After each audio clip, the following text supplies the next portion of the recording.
2 new building projects are approved in Ocoee by all but one commissioner. Bald eagles living in Winter Garden might be in trouble. Unions in our region fight for pay. And our community remembers a man who did a lot for our country. The date is January 13th, 2022. We're going to go through these stories and more. Welcome to West Orange on the Go. My name is Austin Arthur, and this is where we do local news and comment.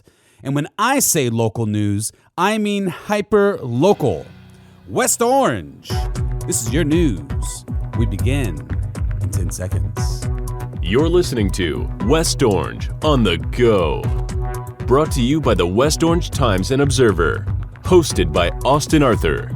West Orange on the Go. The Ocoee City Commission convened for its first meeting of the new year on January 4th and approved the preliminary site plans for 2 major projects within the city. The first of these to be approved was the site plan for the Everest Rehabilitation Hospital, which would have a space for 36 beds in its facility. Commissioner George Oliver said although he liked the plan for the facility, saying it would fit into the neighborhood, he was concerned with a 2-acre empty lot next to the development. Quote, "We were looking at getting some retail space in that area. If Everest is allowed to put the rehab center, it really condenses the area that we can use for any retail space." End quote. Because of this, Oliver said that he had trouble approving the site plan if there were no concrete plans for the piece of land next to it. The preliminary site plan passed by a 4-1 vote, with Oliver dissenting. The second plan passed was for a self-storage facility, which also passed by a 4-1 vote, also with Oliver dissenting. And on to the next story. The corner of East Crown Point Road and Plant Street in Winter Garden is home to a very popular family. However, the family doesn't live in a typical home, but instead a nest. Now, these are the bald eagles in our neighborhood, and I will tell you, I pass by these bald eagles every single day. That's my neck of the woods here in Winter Garden. I live in northeast Winter Garden. Beautiful birds there. Back to the story. This bald eagle nest has been home for an eagle couple for more than 12 years. Now, that's according to the Florida Fish and Wildlife Conservation Commission. But now some are concerned that their home may be in danger. There will be construction occurring in the area, which is set to include widening, milling, and resurfacing of the main lane expressway and ramps, as well as reconfiguring of the Plant Street and State Road 429 interchange. However, according to the U.S. Fish and Wildlife Service, the construction company with the Central Florida Expressway Authority does have a permit for nest disturbance, with specific guidelines for the planned work near the nest at various distances. Now, with regard to the potential for danger and even the nest being abandoned or destroyed, or one of the eagles, especially the baby eagles, getting hurt, Sean Lee Breeding, program manager for the Audubon Eagle Watch program at the Audubon Center for Birds of Prey, said situations like that can become common because the construction companies may not be aware of the nest. However, Breeding said everyone's trying to do the right thing and nobody wants to see the nest fail, but the work project does need to be done. Now, feeling confident about the outcome, she said, quote, "You hear all the difficult news with species becoming extinct and environmental destruction, but the bald eagles are such a great example of a species that have faced adversity and overcome it." End quote. And now this month, Editor and Publisher Magazine has named its first class of sales superstars. And our very own Cindy Gustafson, multimedia sales executive for the West Orange Times and Observer, has been named. And with this, Cindy did make a statement, quote, "We are here to complete the circle. We provide the catalyst that makes a community special and holds it together while helping it grow. The growth is not only in size, but in strength and integrity, the things that really matter. We tell a story about our audience, around our audience, and to our audience. We introduce them to new thoughts and preserve their history. We keep them informed and educated. They desire the bond that makes a community strong and able to accept the new while preserving the old." End quote. A well-deserved congratulations to our friend Cindy. I cannot imagine a better person to represent the West Orange Times and Observer in our community. Now, make sure you stick with me to the end here. I always want you to stick with me to the end, because at the end, I always, I read the final story that I select as the final story, but sometimes it's not even a story. Sometimes I have a message or something important I want to talk about with you.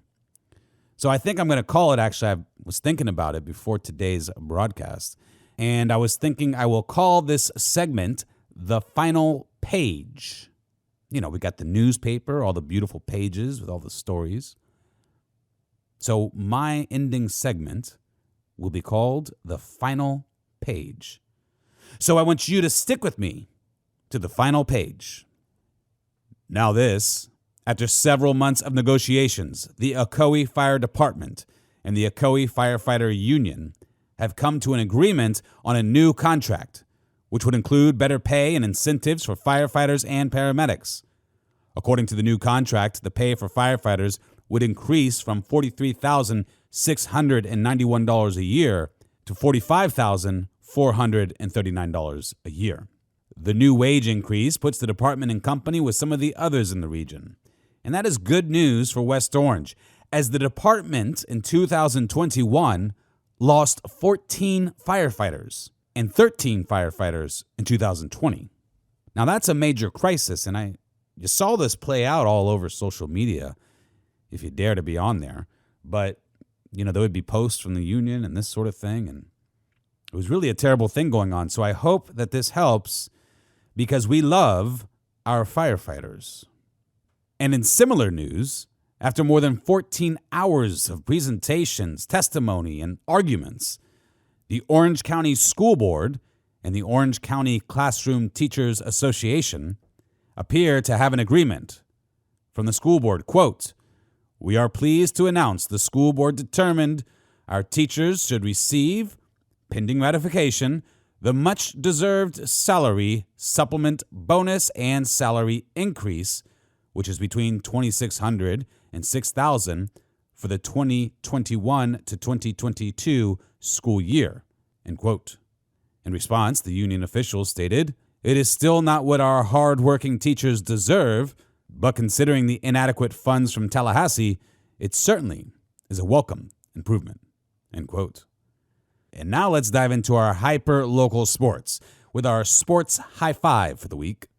Number 1, football players from several West and Southwest Orange County schools played at the East-West Elite 100 All-Star Game January 8th at Jones High School. The West team comprised of players from Orange, Lake, and Osceola counties, while the East team comprised of players from Seminole, Volusia, and Brevard counties. Number 2, Dr. Phillips boys basketball traveled January 8th to Orlando Christian Prep in a face-off of 2 of the top teams in Florida during the Showdown in O-Town event. The Panthers came away with a 48-37 win over the Warriors. Number 3, Windermere's wrestling team hit the mats at Lake Mary's Tournament of Champions during the weekend and came away with great results. Both teams had 5 athletes placed during the tournament, and the girls' team placed 6 out of 17 teams. Both teams had 5 athletes placed during the tournament. Number 4, Foundation Academy 8th grader Sabi Miasik was named MVP of the 2023-2024 group at the Show by Next Gen Camp in Orlando during the weekend. He is expected to take over as quarterback for the Lions next season as a freshman. Number 5, Southwest Star Swim Team competed at the Trinity Prep Invitational at Rosen Aquatic Center over the weekend. Some of their swimmers qualified for sectionals, and 12-year-old David Mendez broke the team's 200 breaststroke record during the event. Congratulations to Mr. Mendez. And now, before we get into the final page, I want to tell you about our sponsor. Now, this sponsor is Foundation Academy. And just today, in one of my morning meetings at my office here in Winter Garden, I got a call from Foundation Academy. They're calling my phone, and I pick it up, and sure enough, It's my daughter's teacher. Mr. Arthur, Christiana forgot her lunch in your car. So I had them get her a lunch. They had a great lunch program there too that I could take advantage of, even when I don't notice that my daughter left her lunch in my car. So I appreciated that call this morning, but it made me pause for a moment and think about how much I love this school. You know, I recommend it professionally because they're a sponsor, but I couldn't recommend it more personally. Foundation Academy, where character matters. All right, and now we're getting into the final page here. And let me start with this. As some of you may be aware, my brother and I opened Gymnastics USA here in Winter Garden several years ago. Now, these days, I'm not really involved with the day-to-day operations. Xander and his wife, Jackie, well, this year they're actually fully taking over all that, along with our great general manager, Callie Crane. However, there was a time when I was heavily involved with the day-to-day. I mean, hour to hour, really nonstop, every day, all day. That sort of thing is necessary when you're trying to create something great. Anyhow, the reason I bring this up is actually because of a memory I have regarding that time period. I used to do these huddles, these staff huddles before shift. And we'd get all the staff together, all the coaching staff, and, you know, we talk about different things, and often we talk about our values and principles as a company.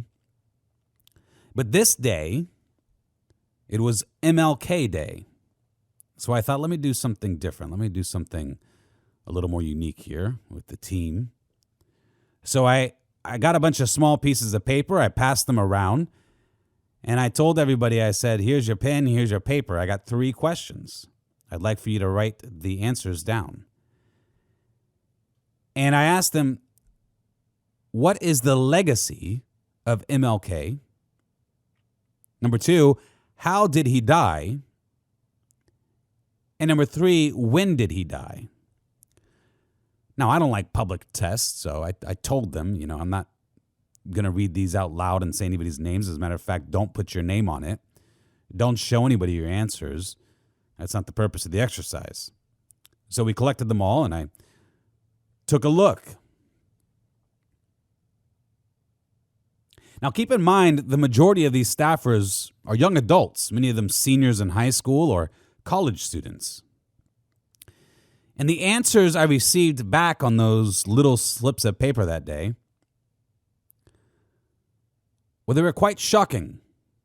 I received answers such as, he freed the slaves. He died in the 1990s. He died from cancer. He died from old age. He died in the 1800s. All kinds of very wrong answers. Now, it was not that these are some of the most outrageous answers I received. These were actually the majority of the type of answers I received. It was a very small percentage, and I mean a handful, maybe 5, that had the right type of answers. Now, these aren't uneducated students. These are great kids with good heads on their shoulders and responsible, good kids. It just made me wonder, what are we doing wrong in our education system to where our students here in West Orange don't have a clue about who Martin Luther King Jr. really was? Why are we not teaching them our history? Even hyperlocal history, like William Maxey.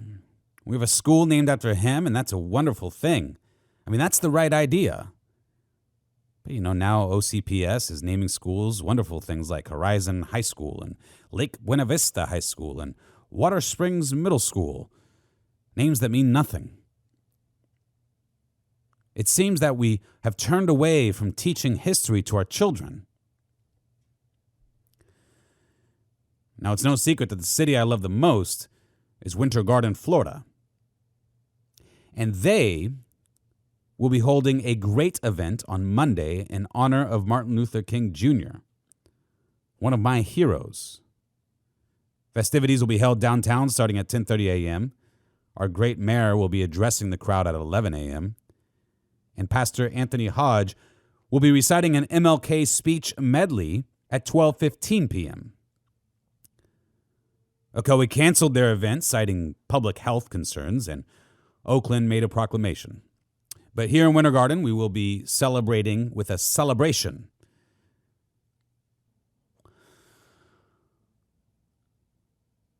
I want to listen to a portion of Dr. King's final speech with you. Now, he didn't know it was going to be his final speech, although it's clear he felt danger ahead. This speech, to me, is one of the most powerful ever recorded. Recorded the night before his assassination. Now, we're just going to listen to a portion, the ending portion. Keep in mind that this man was assassinated by the very evil he was fighting the very next day.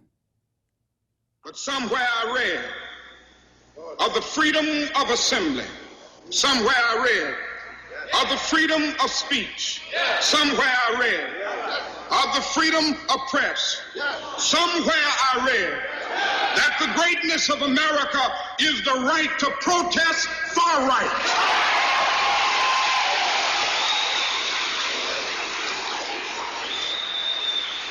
And so just as I say we aren't going to let any dogs or water hoses turn us around, we aren't going to let any injunction turn us around.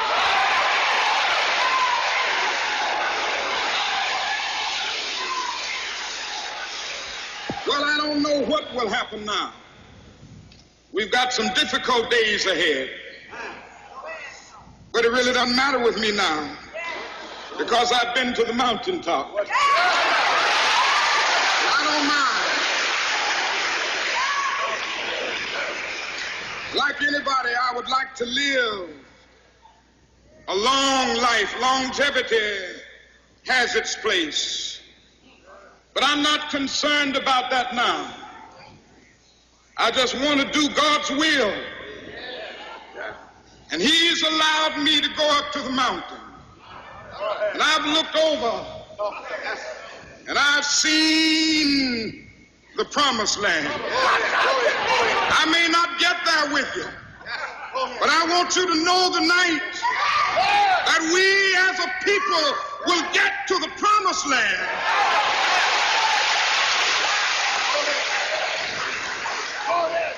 So I'm happy tonight. I'm not worried about anything. I'm not fearing any man. Mine eyes have seen the glory of the coming of the Lord. He was a man of incredible faith. You hear it in his voice. You feel it in his words. This MLK Day, I hope that we all reflect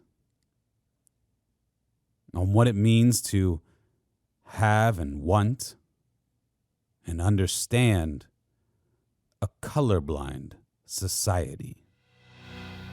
This has been Austin Arthur with the West Orange Times and Observer. And until next week, have a happy and blessed weekend.